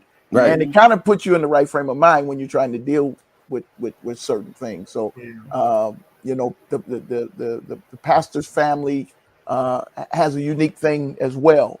And you have to just keep working at it. Just keep working at it. Yeah. Keep challenging yourself, right, so that you get better at it. I'm gonna tell you a story. At our church, we had a contest going on in Sunday school, and you had to be in attendance a certain amount of Sundays in a row. You had to do your homework. You had to turn it in. Your homework had to be 100%. And so my daughter made sure, she said, I'm winning this prize. I don't even know what the prize was. She was in Sunday school, didn't miss, I mean, hit everything they were requiring. That Sunday comes for them to win this prize. And actually, this was a Sunday that I had Aaron Porter was preaching for me that Sunday morning.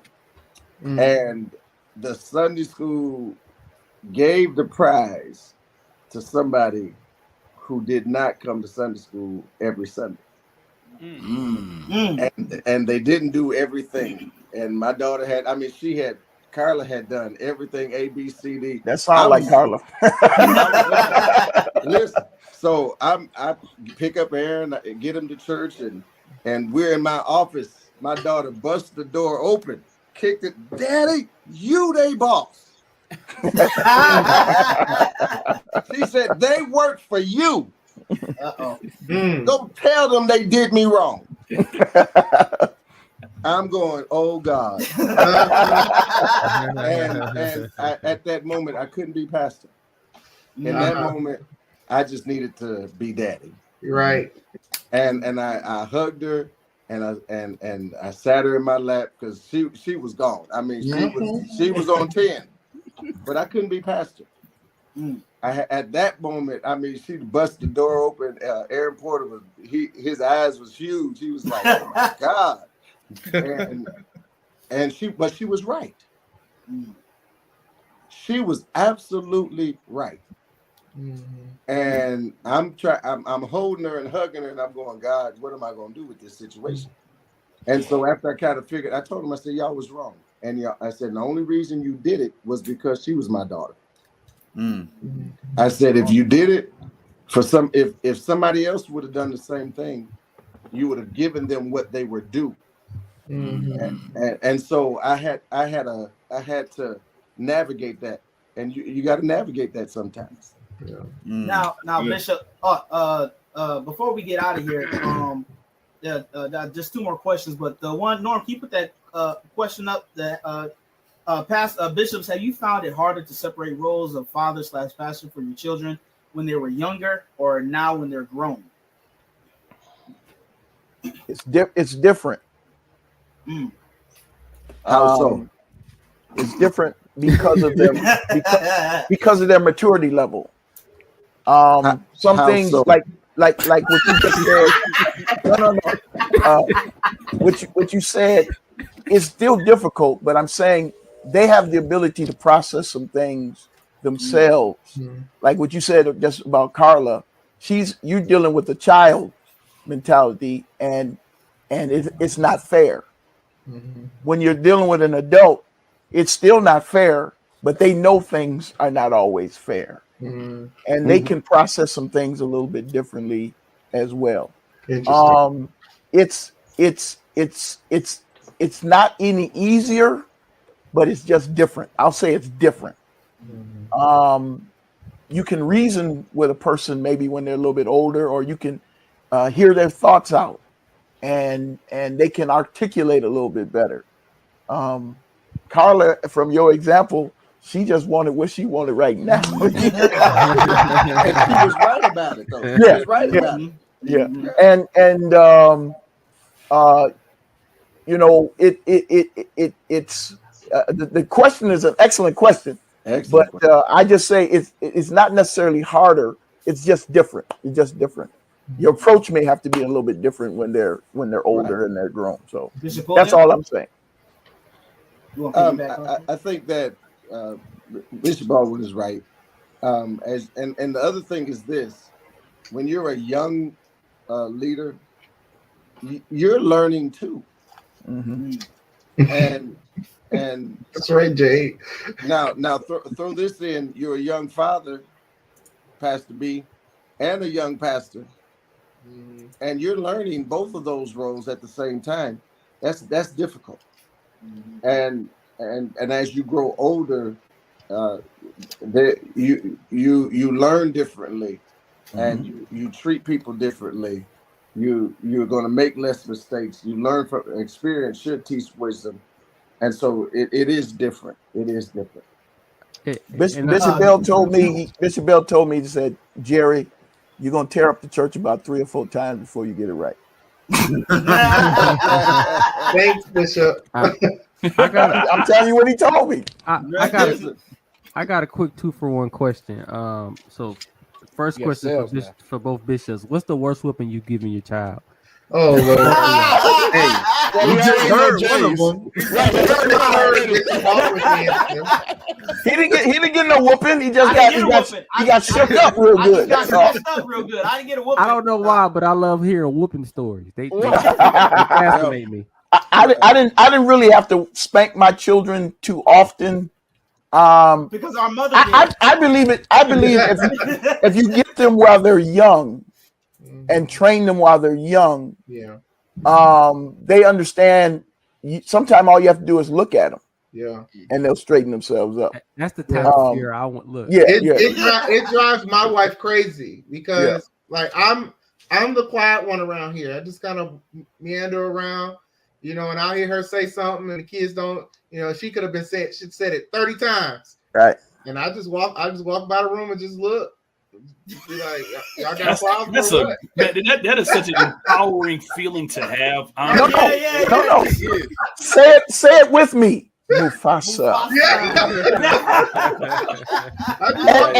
And Norm, the lower your voice goes, and the more calm you talk, right? The kids go, something ain't this is dangerous. When I tell you, like, I can hear.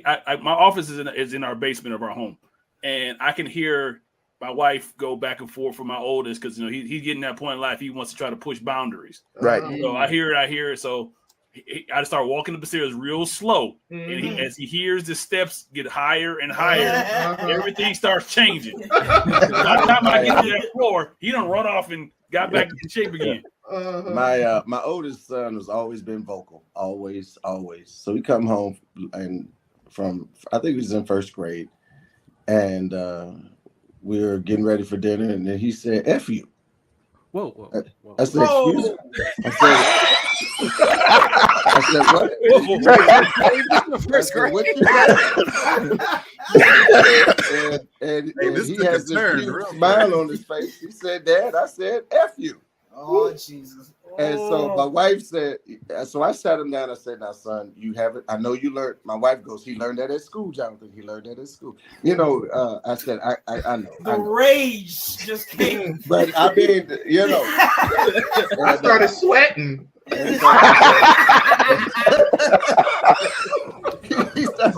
And so I sat him down. I said, "Now, son, you didn't learn that from me and mommy, did you?" He goes, "No, I didn't." I said, "So I don't want to hear you say that again." And he said, "Yes, Daddy." And went, didn't hear it no more. Next day he comes to school. From school. He says, "F you." And so I sat him down again. I said, "Son, I told you yesterday not to say that." I said, "That's not a good word. Remember, we've taught you good words, bad words." I said, "You don't hear that. We don't talk like that in this house." I said, "Some things you're going to hear in school, don't bring that home. Don't." I said, "Son, don't do that." And my wife said, he's learning that from school." And I said, I know where he's learning it. Mm-hmm. The third time, I didn't talk to him. I didn't talk to him no more. Now we about to learn another one. I said, "Let's go in the back, son." I said, "Come on." Not the back. I said, "Let's go in your room. Come on." And from that day to this one, I've never heard another curse word out of his mouth. 3 strikes and you out. And I said it was a 2-for-1 question, so I got a couple questions for Brian. Brian, are we supposed to call you Pastor Brian now as your brothers? I'm gonna just call you Brian. I'm gonna be rebellious. I love you too much. I would appreciate it if you didn't change up today. That would you remain Dre forever. That would bless my heart. And then the next question is, I've been trying to decipher your subtitle, "The Father's Pastor."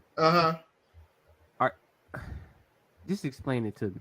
I won't, because it needs no explanation. Next question. right, that's all I got. That's all I got. Man, Bishops, listen, we have had a good time with y'all today. Listen, in the comments, we got to know everybody's proudest father moment. Oh, yes. Well, so we gonna go around. Bishops, well, you guys are the guests. We're gonna let y'all go last. But Brandon, what's your proudest moment? Proudest father moment. Oh boy. Well, my son loved Batman. You're laughing, Norm, but he's got a chair and an action figure.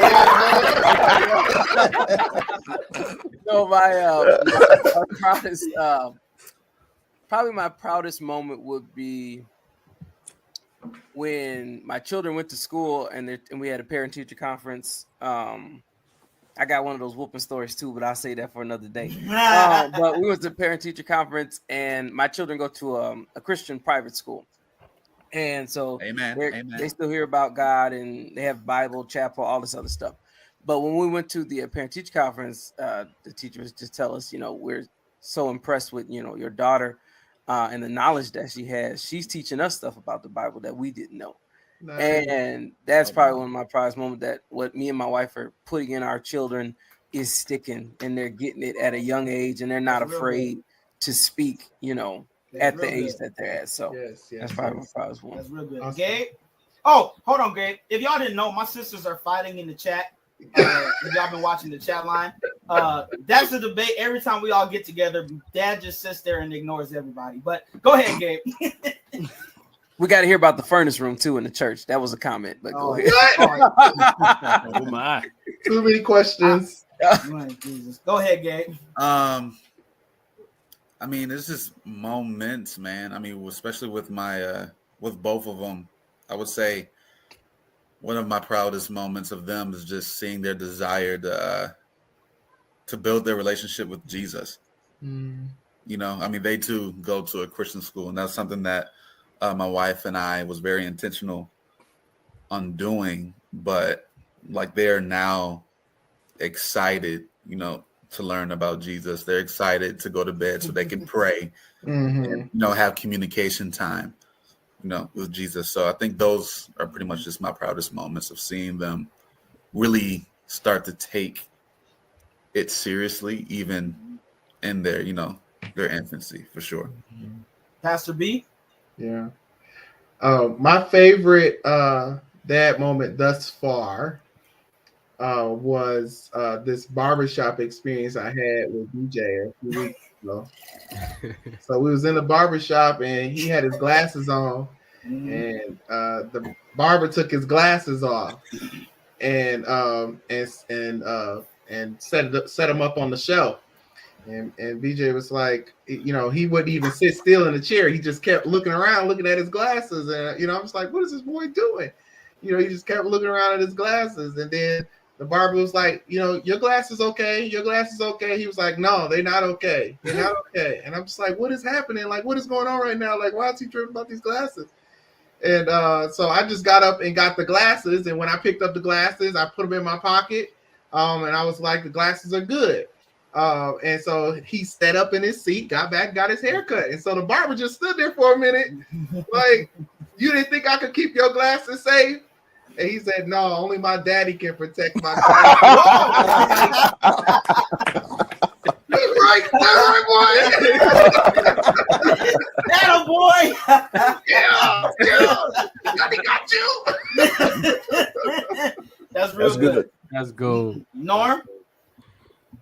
Ooh, man, I don't know. I can't top that story. That's a good one. That is a good one. I would say, I'll flip it a bit, because my son, I love my oldest is super amazing. My youngest is super awesome. I would say that sound dirty, didn't it?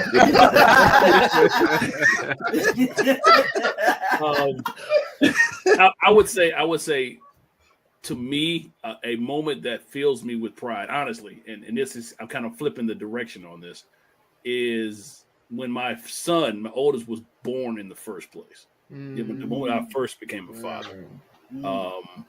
Growing up in my household, my dad was kind of in and out. So to an earlier point that was made, I really didn't know how to be a father. You know, I mean, my mother was there and obviously had the mentors of the deacons of the church, but this was the moment. Like, oh, Yeah. you're a father now, Mm. and your wife is going into surgery because, you know, she had to have a C-section, and that's how it had to be. It's like, oh, and I'm just paralyzed with fear because I'm like, oh God, how do I handle this? All I thought about was everything that changing. I ain't got enough money. The house is this and this is that, and I'm paralyzed. It's like, man, this is weird. I don't know this feeling because both people that know me, I go. This was just unusual, and it got to the point. The nurse was like, okay, well, maybe her mom could go in there with her, and he'll be all right. You'll be okay, Miss D. You'll be okay. And that snapped me out of it. Yeah. And I said, no, I got to get up in there. Mm-hmm. And I ran in there. I put the gown on. I sat down. I said, I'm ready. Okay, he's born now. I was like, Right. He's here. Okay. He's here. And I sat down. And they had me, my son Nathan. I looked at him, and everything just happened. I knew it was gonna be all right. It's something about holding them the first time. Man. It's a realization, man. For real. Yeah. Dre, go ahead, man. What's your I know you and me got the youngest out of all the kids. What's your proudest moment with Belle? I guess, you know, everybody say the first words of a baby is dad, which for most people who's not a dad always gonna say that, you know, which is the mothers usually because they're jealous. But when the baby recognizes that you're dad, I think that's so far that's been my proudest moment. You know, when anybody say dad, she smiles and she crawls to me. And it's the best feeling ever, man. So that's my proudest moment, just being a dad. You know? Mine's is the same. You know, Levi at 1.5. I think my proudest moment is definitely he said mama first. You know, my wife will egg that on forever. You know, he said mama first, you know, but when he started saying dad, and I think now she realized she admits it now, I'm the fun parent. So whenever I leave for work and he sees me leave, she'll call and say, all right, your son is crying because you're not here. But then when I get home, he sees me, he comes running straight towards me and and comes and wants me to pick him up. So that really warms my heart to see that, oh, Dad's here. Now we can have fun. You know, you know what I'm saying? So that's fun parents. Yeah. Bishop Pulliam, you know, what's your proudest moment? I know you got 3 of them, so I got 3, so I'm glad y'all didn't let me go. So I can get them ready. That's why I want y'all to go last, because y'all got 5 and 3. So and I think, you know, and they're still giving me, honestly, all 3 of them are still giving me proud dad moments, and they're all in their 20s. But I think that one I can remember is when Josh went to Morehouse. My oldest son went to Morehouse, and he's a physics major. And he told his friends, he said, hey, you know, they were asking him to go out. They were asking him to do this. And you know, your children are away. They're gone. He told his friends, he said, hey, look, I'm not going out with y'all to the club. I'm not drinking. He said, I'm going to tell y'all straight up, I don't do that. I don't drink. I don't smoke. I don't get high. Don't ask me to do it. And he said, and we're going to be cool. He said, and if that's what you all choose to do, that does not mean I'm not going to be your friend. He said, but don't ask me to do that. I'm not going to do it, and we'll be okay. When he came home and told me that, I was like, yes. Yeah. I put the foundations in you. Yes. Right. He's going to be okay. Yes. And then Jonathon went to Tuskegee, and we were coming up. Jonathan's quiet. He sneak stuff on you. He don't want to just drop it. He'll sneak it up. He said, Dad, and we're on our way. I went and picked him up from Tuskegee, which is South Alabama. And by the way, all of my children are HBCU. We're HBCU. Okay. Yeah. I love my B. I love my C. I love my U. All of us. Tracy went to Spelman. I went to Morris Brown. All of us. We're HBCU family. Yeah. But Josh went to Morehouse, Jay Tuskegee, and now Carla's at TSU. But Jake, we're coming home, and he says, Dad, these kids, some of them, they haven't seen their father. Some don't know their daddy. Yeah. Some have. He said, and so they were asking me about you, and he said, I told him, I don't have a memory without him. I can't, I can't. In other words, what he was saying was, I can't. Every memory that I do have is with my father's on every day being there. He said, and I just didn't realize how important. And he said something to me today. He called me. He said, Dad, you're a great father, and I just want to tell you how I appreciate that. So they're still giving me great dad moments. And Carla has given me a whole lot of them. And I think the greatest thing is to watch them struggle. The hardest thing is to watch them struggle, not get involved in their lives, so they can come out and make the right decisions. And Carla is so gifted and talented. And so she's given me so many of them. I mean, and still is. So she called me today. I think she sent me $25. So I was like, when the kids start sending you money, Made it, y'all. Pops. Yeah, I guess I got the most. 5 of y'all fellas. My Lord. One thing that is awesome to me. Well, I'll give you a couple, and then I'll leave you with a funny one that is funny in our family.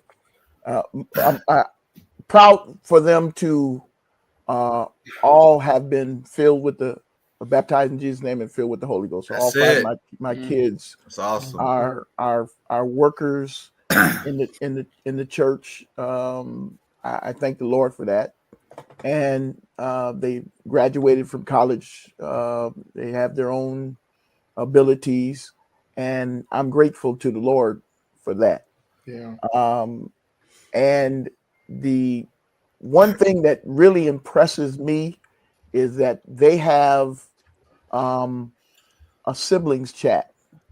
I'm not part of the chat, but I walk through from time to time, and I notice them. All of them, they still talk to each other, and they still interact with each other. They still help each other. Even if they get upset with each other, they still work together. And so I'm proud of that they have that family bond and that family love. One of the funniest things that happened in our family that I still laugh about is that everybody knows Jackie Rose can be a little bit don't say little bit, say a lot. She's a little bit mouthy. I'm so glad this is recorded on the internet. I'm gonna be playing this back in Dallas. So she did something to her brothers and sisters. She's the baby, all right? And Bubba at the time was at least about 270 pounds. Jeremy is a football player. Jordan is a basketball player. I already know where you're going. And she is talking to them and getting smart with them, and they got tired of it. And rather than fight and punch and all that stuff, they did something to her. So my wife and I are in our room, and we hear this boom, boom, boom. I said, "What is that?" Boom. So apparently they took Jackie and duct taped her legs, arms, duct taped her, put her in the basement, turned the light off, and closed the door. No, that's so. Hold on, wait. And I just want y'all to know that he said that this is his proudest dad moment. Listen. They could have fought. They took care of business. Disclaimer. Dad, They were resourceful, Bishop. Exactly. The same person, Jordan, that says that never does anything in the chat. It was her idea to tie her up. Ah, So me and Bubba were the biggest. So she said, "Y'all hold her down, and I will tie her up." So this was Jordan's idea. The same one that said never did anything to get a whooping. I'm just saying that. But Man, she Jay came. telling on everybody tonight. telling Everybody. Everybody. He said, My "Johnny Lord. just gonna get on me." hey, they told on him. Exactly. Nothing like family. Nothing like family. Nothing All like I'm family. gonna say is, Josh, be careful. Joshua sleep. He got to go to work tonight. But I think one another my father hasn't said. I think another proud moment of his is also becoming a grandfather to three Absolutely. that he loves like crazy. Absolutely. Loves like crazy. Listen, Bishop Pulliam, Bishop Baldwin, thank y'all for coming on with us, man. We appreciate all the wisdom and the knowledge of fatherhood. My sisters are still fighting in the chat, I believe. I don't know what's going on. They're probably gonna call me right after this. So, but we thank Just tell them to come on and air it out online. Listen, Yeah. Pop, listen, we've been trying to get them on the show for so long, but they don't want to come on the show. No, Okay. don't do that. Who's that, Jackie and Jordan? Yes, they got so much to say. They'll take over your show. That's right. It'll be their show. It will be their show. It would be theirs completely. But thank y'all for coming on. We didn't get to one question why fathers. That could be another time. You froze, that's Jay. a whole different. You froze up, Jay. We didn't hear the question. And they stay talking about me freezing. Now you freezing. Now get your I said the question that we didn't get to was why isn't Father's Day celebrated like Mother's Day? Because I didn't see it. Wait a minute. No, we need to get to this question. Huh? What'd you say, Drake? We need to get to this question. Nah, it'll take too long. You know, it won't take long, Bishop. Okay, Bishop. Look, why isn't Father's Day celebrated like Mother's Day? And I'm gonna tell you why. Because there's nothing like a mother. There is nothing like a mother. And I don't think she doesn't. I'm sorry, Bishop Baldwin. My name is Jerry. That's on the birth. That's on the birth certificate. But he said it. He said something. Woman can't give life. The life comes from the man, but she got to carry it. She's got to nurture it. Right. She's got and feed it. She's got to watch her body change. She's got to feel all of these emotions. She's got to watch her body change while you eat and don't gain a pound. Well, hold on.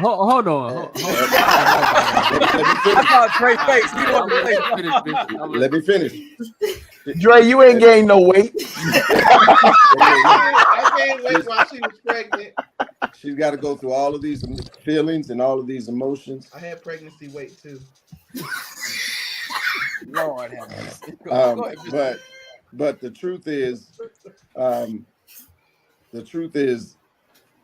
that they deserve it, and they deserve it.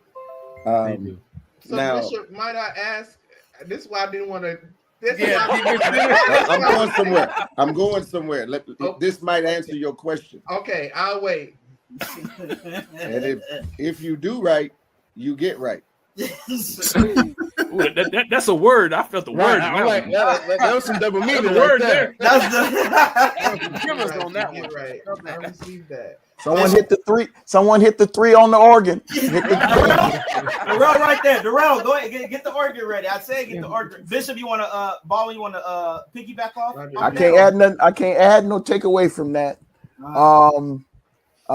Mothers are unique, and they are special in the family life. I think that men and women should embrace what God has made them to be.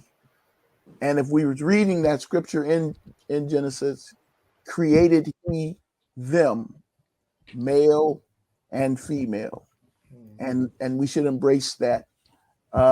Everyone always has a special place in their heart for mothers. And to tell you the truth, The father wants the mother to be elevated because they say, "What did your mother say? Did your mother say this?" Because he may be the enforcer, he may be the muscle, but mothers put so much into their family. I do have 5, but I see a lot of their mother in them. Each one of them have a unique characteristic of their mom. So they are very, very important. So Agreed. I don't begrudge them anything, and I'm happy, just to know that I'm in my place. Yeah, that's all I care about. and I think that's fair. I do. I think that's fair. Very And I think your responses were fair, and I'm just gonna leave that there for now. I'm gonna tell you though, a good mother will make the children understand the value of their father. That is very true. Very true. I agree. That is very true. I'm gonna tell you like an old preacher said. Father's Day was coming up, and he said, "I'm just gonna sing one song." He said, "Y'all, Father's Day's coming." He said, "We're gonna end service on this one." Remember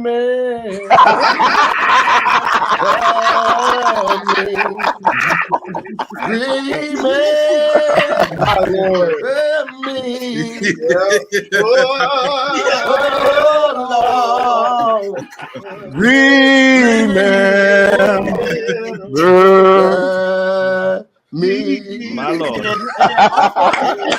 Also, We're gonna end on that note.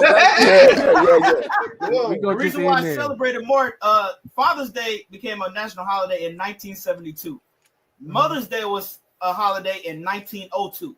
Wow. So, it's a whole. Well, I guess that's why Father's Day is ranked 22 in celebrated holidays. They've been around a long time. Others want their credit. Fathers want their credit. They're ranked right after Jesus. I think it was Christmas or something. No, they're see 'em eat saints, right? Christmas, Mother's Day, Yep. There you go. Well, to that point, I'm gonna be honest. Too many of us fathers are absent, and so we do it to ourselves a lot of times. Right. All right, we're gonna I think what I struggle with there, though, is yes, there are many absent fathers, but if we look at societal statistics, we have just as many. It's not as publicized as much. Absent mothers in children's lives. Preach. And so I think if we Preach, start, Pastor Brian. if we start comparing the two, is where we get a dangerous place of making one more important than the other. And I think society has done a good job of helping us do that, and not viewing them both as equally important. I said I've never seen a one-winged bird fly. Yes, sir. Right. And I'm actually going to use that. So if you hear that again, I'll give you credit. I'll cite my source. But thank you. He'll cite it the first time. I love it. The second time the Lord said it. The third time it's his the third time. Bishop Baldwin, Bishop Pulliam, thank y'all so much. Hold on, when you teach the importance of a man, then you know the significance of the importance of a father. And I never let my children forget the importance of their dad. I celebrate him every time that I get and make sure my children do as well. That's good. God bless you, woman of God. God bless you, woman of God. Wonderful. That's good. Bishop Baldwin, Bishop Pulliam, Pop, thank y'all for coming on with us, man. Woo! This was so rich. This was an amazing episode. This was a great episode. Love you guys. I'm gonna say our longest too, yeah. It is our longest. It was good though. I think it's good that it's our longest because like we said, we got to talk about the importance of fathers because, like Gabe said earlier in the show, social media, TV shows, they are really pushing the no fatherhood type. Right. Yeah. Right. Stereotype.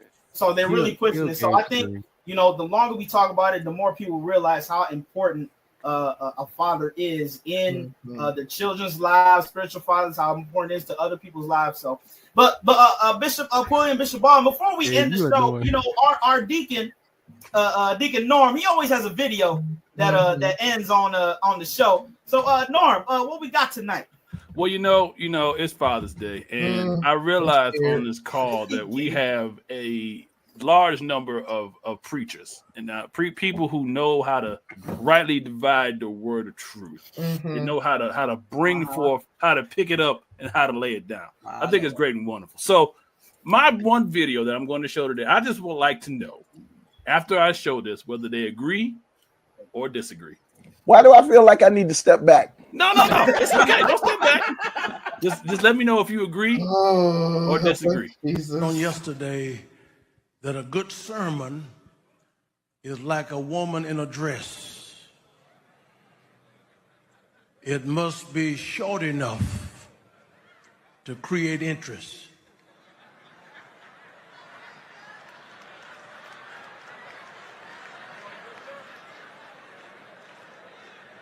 And it must be long enough to cover the subject.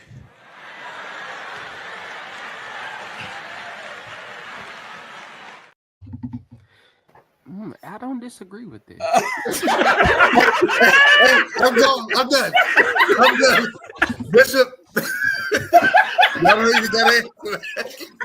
have nothing to say. I have no Well, comment. well, I'll say this. Jeremy's uncle has the 3-beat gospel. Oh, Jesus. And so I think that's what the preacher was trying to say. 3 B's. Yep. Be ready, be ready, be brief, and be seated. Be ready, be brief. Listen, man. This has been another episode of the Church. Wait. Hold on. Bishop Pulliam, do you agree or disagree? I don't think Bishop Pulliam like that now. Bishop Pulliam has no words. I have no words. I'm not touching this one. I'm not touching this one. I'm gonna be honest. I got a lot to say, but this ain't the episode for that. Part two coming soon. Tune in the Church Nerds After Dark. Look, I'm gonna be. And y'all might want to know what I need to say, but meet us in post lobby. Meet us in post lobby. It can't be worse than what Dre say. So you. I know. Listen, this has been another episode of the Church Nerds, man. Once again, I'm Jay Baldwin, Norman Heath, Dr. Dre, Pastor B, Darrell Walls, Elder Travis, Gabe Jordan, and our special guest, Bishop Pulliam, and my pop, Bishop Baldwin. We are the Church Nerds Podcast. We will see you next time on another episode. Love y'all. Love y'all. Y'all be blessed. Wow. Man. My Woman in the dress.